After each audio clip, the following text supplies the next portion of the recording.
भाई देखिए, विपक्ष के सारे दल एक हो जाने के ख्वाब तो देख रहे हैं, मगर ये ख्वाब कहीं शीशे की तरह छन से टूट न जाए, क्योंकि विपक्ष में जितने दल हैं उतने ही दावे हैं, और जितने दावे हैं ना उतने ही दावेदार भी हैं। हम ऐसा क्यों कह रहे हैं कि विपक्षी एकता का ढोल कहीं फट ना जाए? इसके पीछे हमारे पास पुख्ता वजह है। क्या है वो वजह, आपको बताते हैं। Welcome to the big bench daily. तो वजह नंबर 1, विपक्षी दलों की पहली बैठक 23 जून को पटना में हुई थी। इस बैठक की अगुवाई नीतीश कुमार कर रहे थे। जिस तरह से नीतीश कुमार विपक्षी दलों को न्योता देकर बुला रहे थे और जिस तरह से बैठक में उनकी मौजूदगी रही, उससे ये कयास लगाए जाने लगे थे कि नीतीश कुमार विपक्षी एकता के सूत्रधार होंगे। कहा तो ये भी जा रहा था कि वो विपक्षी दलों के संयोजक होंगे, और तो और ये भी माना गया कि 2024 में विपक्ष का चेहरा भी नीतीश कुमार ही होंगे। मगर जिस तरह से बिहार में नीतीश कुमार की पार्टी में फूट की खबर आ रही है, उससे लगता नहीं है कि नीतीश कुमार इस स्थिति में होंगे कि विपक्षी एकता की अगुवाई वो कर सकें। कहा तो ये भी जा रहा है कि 2024 के पहले नीतीश कुमार की पार्टी के कई सांसद बीजेपी का दामन थाम सकते हैं। इतना ही नहीं, बिहार के महागठबंधन में तो नीतीश को लेकर गुस्सा भी है। हाल ही में एक बैठक में नीतीश कुमार ने आरजेडी नेता को ये कहकर खरी खोटी सुना दी कि वो बीजेपी के संपर्क में है।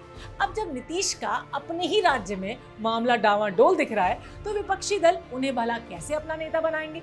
वजह नंबर 2 है शरद पवार। शरद पवार को वैसे तो राजनीति का सबसे बड़ा गुरु माना जाता है, मगर शरद इन दिनों चित पड़े हैं। एनसीपी टूट चुकी है और हो सकता है कि उनसे पार्टी का सिंबल भी छिन जाए। ऐसे में जब लोकसभा चुनाव में शरद पवार की कोई ताकत ही नहीं रहेगी, तो भला शरद पवार की बातों को आखिर सुनेगा कौन?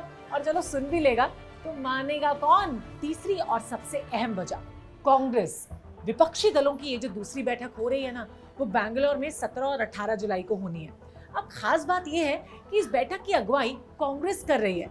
मल्लिकार्जुन खड़गे खुद नेताओं को न्योता दे रहे हैं, और कहा जा रहा है कि इस बैठक में सोनिया गांधी भी हिस्सा लेंगी। मतलब ये कि कांग्रेस ने विपक्षी दलों को एक तरह से ये मैसेज दे दिया है कि विपक्षी एकता अगर हुई तो उसकी अगुवाई कांग्रेस करेगी। अब ये समझने की कोशिश कीजिए कि कांग्रेस अगर अगुवाई करेगी तो क्या विपक्षी दलों को ये मंजूर होगा? That's a question. इसे समझने के लिए मैं आपको फ्लैशबैक में ले जाती हूँ, पहला किस्सा सुनाती हूँ। तो पहला किस्सा ये है कि विपक्षी एकता की शुरुआत वैसे तो तेलंगाना के केसीआर ने की थी, मगर इस सुगबुगाहट को दो धार दी नीतीश कुमार ने। नीतीश कुमार ने गैर बीजेपी शासित राज्यों के मुख्यमंत्रियों से अलग अलग जाकर मुलाकात की थी। वो पहले ममता बनर्जी से मिले, फिर अखिलेश यादव से, फिर मल्लिकार्जुन से, उद्धव ठाकरे से, शरद पवार, इन सब नेताओं से उन्होंने मुलाकात की। आपको पता है, नीतीश इतनी मेहनत इसलिए कर रहे थे ताकि विपक्ष उन्हें पीएम पद का उम्मीदवार बना दे, मगर यहाँ तो कमान कांग्रेस ने संभाल ली।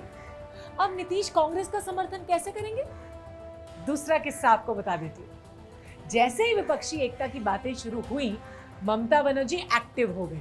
ममता बनर्जी बाकी विपक्षी दलों से तो मिल ही रही थी, मगर कांग्रेस से उन्होंने किनारा किया हुआ था। जरा याद कीजिए, जब पूरा विपक्ष अडानी के मसले पे बीजेपी का विरोध कर रहा था, तो उसमें टीएमसी के सांसद थे ही नहीं। यानी कि ममता दीदी ने ये सीधे सीधे कह दिया था कि विपक्षी एकता होगी तो कांग्रेस की अगुवाई में नहीं होगी। फिलहाल ममता बनर्जी का पलड़ा भारी है, क्योंकि हाल ही में हुए पंचायत चुनाव में उन्होंने बम्पर जीत दर्ज की है। अब ममता बनर्जी कैसे स्वीकार करेंगी कि विपक्षी दलों की कमान कांग्रेस संभाले?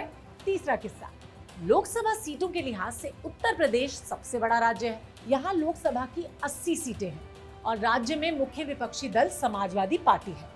अब समाजवादी पार्टी के मुखिया अखिलेश यादव पहले ही इशारा दे चुके हैं कि कांग्रेस की अगुवाई में विपक्षी दल नहीं चल सकते। अखिलेश ने इसलिए ऐसा कहा है क्योंकि 2017 के विधानसभा चुनाव में उन्होंने कांग्रेस के साथ गठबंधन किया था, मगर ये गठबंधन बुरी तरह से फ्लॉप हो गया था। चौथा किस्सा, इसी साल मध्य प्रदेश, छत्तीसगढ़ और राजस्थान में चुनाव होने हैं। मध्य प्रदेश और राजस्थान में अरविंद केजरीवाल कांग्रेस का जमकर विरोध कर रहे हैं। और आपको विपक्ष की पटना वाली बैठक याद है ना, जिसमें अरविंद केजरीवाल ने मांग की थी कि सब विपक्षी दल उस अध्यादेश के खिलाफ वोटिंग करें जो केंद्र सरकार ट्रांसफर पोस्टिंग पे लाई है। हालांकि कांग्रेस ने तब केजरीवाल को सीधे सीधे कह दिया था कि ये बैठक विपक्षी एकता और 2024 के चुनाव की है, दिल्ली की राजनीति की नहीं है। ऐसे में अब केजरीवाल भला कैसे महागठबंधन का हिस्सा हो सकते हैं? हालांकि केजरीवाल की छवि जैसी है वो कभी भी पलट सकते हैं और अपनी किसी भी बात से मुकर सकते हैं, मगर कांग्रेस केजरीवाल को भाव देगी, ये थोड़ा सा डाइसी लग रहा है। 5वां किस्सा, नौकरी के बदले जमीन घोटाला मामले में लालू प्रसाद यादव, राबड़ी देवी और तेजस्वी यादव के खिलाफ चार्जशीट दायर की गई है। जाहिर सी बात है कि भ्रष्टाचार के आरोपों में घिरी आरजेडी कांग्रेस से मोल भाव करने की सिचुएशन में तो है नहीं, लेकिन जेडीयू के साथ उनका गठबंधन है, तो फिर वो नीतीश की बात मानेंगे या फिर कांग्रेस के साथ जाएंगे। अब बिग बेंच पे बैठ के सोचने वाली बात यह है कि इन सारे दलों में कुछ ना कुछ खामियां तो हैं और ज्यादातर दल इस पक्ष में है ही नहीं कि विपक्षी एकता की अगुवाई कांग्रेस करे, तो फिर विपक्षी एकता होगी तो होगी कैसे? इसीलिए सवाल ये है कि क्या विपक्षी एकता का गुब्बारा फूटने वाला है? आपकी इस पे क्या राय है? आप हमें नीचे कमेंट सेक्शन में लिख के भेजिए और चैनल को सब्सक्राइब करने के लिए बहुत सिंपल है, सब्सक्राइब बटन को प्रेस कर दीजिए। And yes, for more such interesting videos keep watching the big Ben daily.